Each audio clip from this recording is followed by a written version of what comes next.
here's where they're from. All of the places that they're addressed to. Laurel Martin has a mystery on her hands.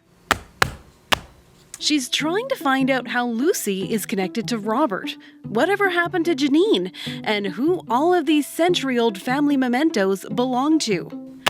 Some of the handwriting is beautiful, but some of it is quite messy. So which one is your favorite? The Paris one? Yes. Some of these cards are just from Julia, and some from just Julia and Gaston. Martin grew up looking at postcards that had been written with affection between family members. I feel very connected to Lucy, largely because she's the writer of postcards. The postcards were passed on to Martin after her grandparents passed away. They're from family who's traveling to family, and they're wishing each other well and saying it's a beautiful place here. Except those postcards are part of another family's history. Their last name is Van de Veer. The postcards are not from my family. They're not addressed to my family. So as far as I can tell, there's no real connection. But how did she end up with another family's travel mementos? It's because of this man, Sergeant William Fry, Martin's grandfather. He was a Canadian soldier stationed in Antwerp, Belgium during the Second World War. He worked in a mailroom. When he came home to Saskatchewan after the war, he had this collection of about 50 postcards. It was never clear why he held on to them. As a child, no one ever said to me, don't ask Grandpa about the war. But it's a subject that was never brought up.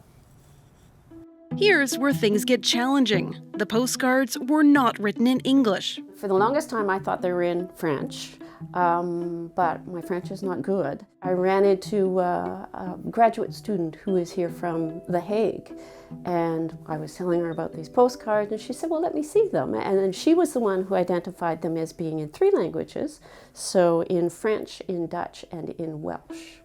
Here's where things get even more puzzling.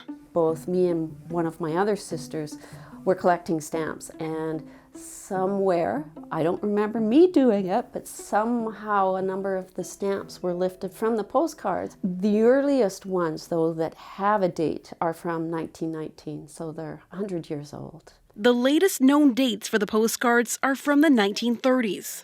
Once Martin had a sense of what languages the postcards were written in, she had a greater urge to know more about the personal lives of the Van de Veer family. I wanted to know what the story of the family was, and started to do some digging online. Martin traced the lineage through 3 generations of the Van de Veer family. She spent roughly 100 hours doing research. However, the line appears to stop at Janine. I have to assume she's gone now. She was born in 1925. I don't feel they're my postcards.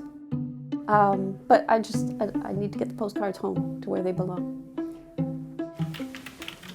After creating a blog and an Instagram account to feature images from the postcards, very little progress has been made.